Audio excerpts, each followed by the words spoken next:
Assalamualaikum warahmatullahi wabarakatuh. Halo semuanya. Pada kesempatan kali ini, kami kelompok 10 akan mempresentasikan materi mengenai talak, rujuk, dan masa idah dalam mata kuliah hukum perkawinan Islam kelas E yang diampu oleh dosen Ibu Sarah, Sarjana Hukum Magister Hukum. Sebelumnya, izinkan anggota kelompok kami memperkenalkan diri. Perkenalkan, nama saya Afifah Fasya Mufidah dengan NIM 502024212 dan teman saya. Halo semuanya, perkenalkan nama saya Nur Aini Reski Pratiwi dengan NIM 502024231. Halo semuanya, perkenalkan nama saya Emil Fabian Betayat dengan NIM 502204102. Halo semuanya, perkenalkan nama saya Muhammad Rifat Al-Hawari dengan NIM 5002024 360. Baiklah, di sini kami akan langsung menjelaskan materinya. Mari kita simak bersama-sama. Pengertian talak. Secara bahasa etimologi, kata talak berasal dari bahasa Arab, yaitu talak, yang berarti melepaskan ikatan, membebaskan, atau meninggalkan. Sedangkan secara istilah syar'i, talak adalah melepaskan ikatan pernikahan dengan lafal tertentu yang diucapkan oleh suami terhadap istrinya sesuai dengan ketentuan syariat Islam. Talak merupakan hak suami, namun bukan berarti suami boleh menjatuhkannya sesuka hati. Dalam Islam, talak adalah jalan terakhir setelah segala upaya mendamaikan dan memperbaiki hubungan rumah tangga telah dilakukan.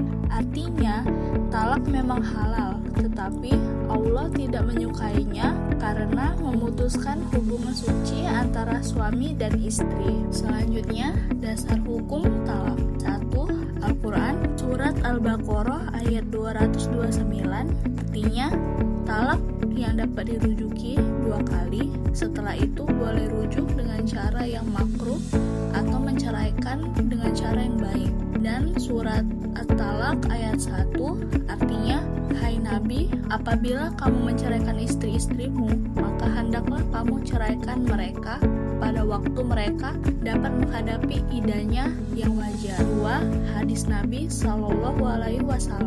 Perkara halal yang paling dibenci oleh Allah adalah talak. Hadis riwayat Abu Daud dan Ibnu Majah. Hadis ini menunjukkan bahwa talak diperbolehkan, tetapi tidak disukai Allah kecuali karena alasan yang kuat. 3. Ijma ulama. Para ulama sepakat bahwa talak sah dilakukan apabila memenuhi syarat dan rukunnya. Selanjutnya, rukun talak. Agar talak dianggap sah, harus terpenuhi rukun-rukunnya, yaitu pertama, suami, pihak yang memiliki hak menjatuhkan talak. Syaratnya berakal, balik, dan melakukannya dengan kesadaran penuh, tidak gila, dan tidak dipaksa. Kedua, istri. Perempuan yang masih sah menjadi istri pada saat talak dijatuhkan masih dalam ikatan nikah yang sah. 3. Lafaz talak. Ucapan yang menyatakan perceraian baik secara sari atau jelas seperti aku ceraikan kamu maupun kinayah atau sindiran yang membutuhkan niat. Misalnya, pulanglah ke rumah orang tuamu. Macam-macam talak. A. Talak raj'i, talak yang dapat dirujuk, yaitu talak yang masih dapat dirujuk kembali oleh suami selama masa idah tanpa akad nikah baru. Ciri-cirinya terjadi pada talak pertama atau kedua. Istri masih dalam masa idah. Suami boleh rujuk tanpa akad baru hanya dengan ucapan atau perbuatan yang menunjukkan keinginan kembali. Contohnya, suami berkata, aku ceraikan kamu 1 kali, lalu sebelum idah selesai ia berkata aku rujuk kembali padamu.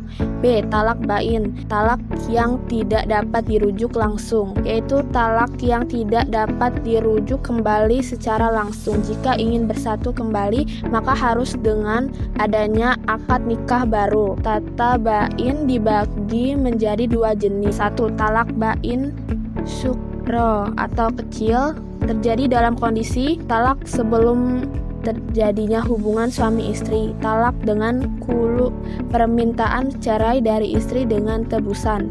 Talak karena putusan hakim, fasa. Dalam kasus ini suami tidak bisa rujuk selama masa iddah, tetapi boleh menikah lagi dengan akad baru jika keduanya setuju. 2. Talak bain, kubro atau besar, terjadi setelah suami menjatuhkan talak 3 kali.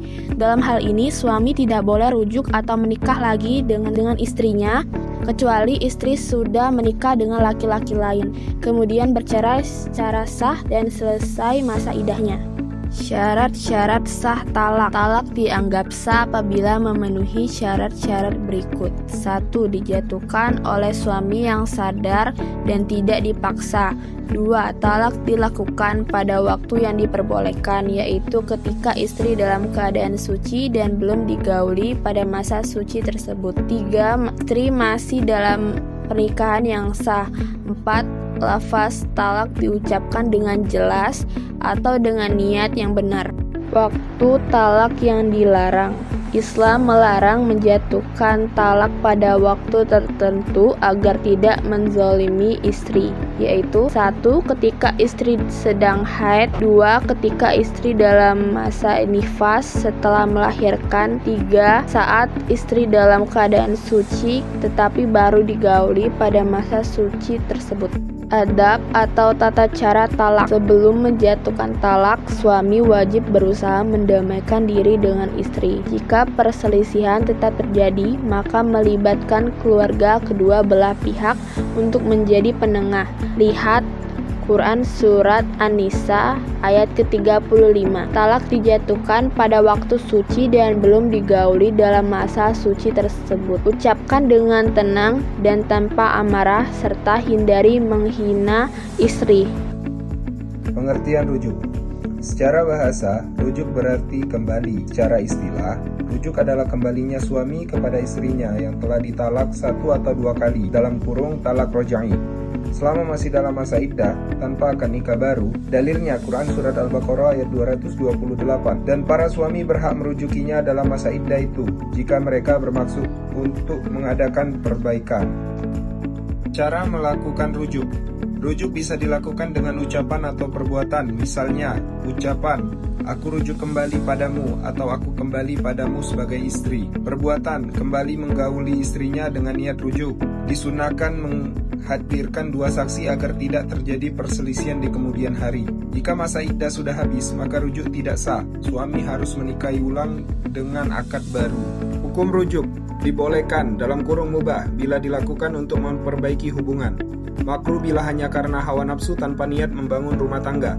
Haram bila rujuk dilakukan untuk menyakiti atau mempermainkan istri. Akibat hukum dari rujuk, pernikahan berlanjut tanpa akad baru. Suami wajib memperlakukan istri dengan baik sebagaimana sebelum talak. Jika talak pertama, suami masih memiliki 2 kesempatan talak lagi. Jika talak kedua, hanya 1 kesempatan tersisa. Bila rujuk setelah talak ketiga, tidak sah karena termasuk talak bain kubro. Saya akan membacakan pengertian iddah. Cara bahasa iddah berasal dari kata adaya udu yang berarti menghitung atau menunggu. Secara istilah, iddah adalah masa tunggu yang harus dijalani oleh seseorang wanita setelah perceraian atau meninggalnya suami sebelum boleh menikah lagi. Dari Al-Quran, wanita-wanita yang ditalak hendaklah menahan diri menunggu 3 kali khulu. Quran Surat Al-Baqarah ayat 228. Macam-macam masa iddah dan lama waktunya. 1. Iddah bagi perempuan yang ditalak dan masih haid. Dari Quran Surat Al-Baqarah ayat 228. Wanita-wanita yang ditalak hendaklah menahan diri selama 3 kali suci. Lama waktunya 3 kali suci dari haid. Contoh, seorang perempuan yang masih mengalami haid ditalak suaminya, maka ia harus menunggu 3 kali masa suci sebelum boleh menikah lagi. 2. Iddah bagi perempuan yang tidak haid karena usia muda atau sudah menopause. Dari Quran Surat At-Talaq ayat 4. Dan perempuan yang tidak haid lagi di antara perempuanmu, jika kamu ragu, maka iddah mereka adalah 3 bulan. Lama waktunya 3 bulan penuh. Keterangan berlaku untuk perempuan yang belum pernah haid karena masih muda atau sudah tidak haid lagi karena menopause. Iddah bagi perempuan yang ditinggal mati suaminya. Dari Quran Surat Al-Baqarah ayat 234. Dan orang-orang yang meninggal dunia di antara kamu dan meninggalkan istri hendaklah menanggungkan diri bulan 10 hari. Lama waktu 4 bulan 10 hari keterangan berlaku bagi perempuan yang tidak sedang hamil.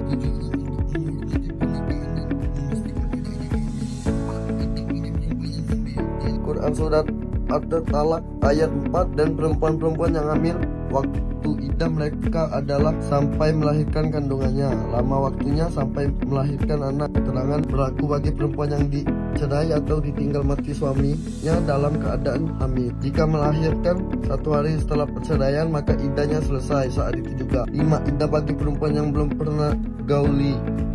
Dari Quran Surat Al-Ahzab ayat 49, wahai orang-orang yang beriman, apabila kamu menikahi perempuan-perempuan yang beriman kemudian kamu menceraikan sebelum kamu menyentuhnya, maka tidak ada iddah atau atas mereka yang kamu perhitungkan. Lama waktunya, tidak ada masa iddah. Sedangkan jika perempuan belum pernah berhubungan suami istri, maka ketika ditalak tidak ada kewajiban iddah. Ia boleh menikah lagi kapan saja.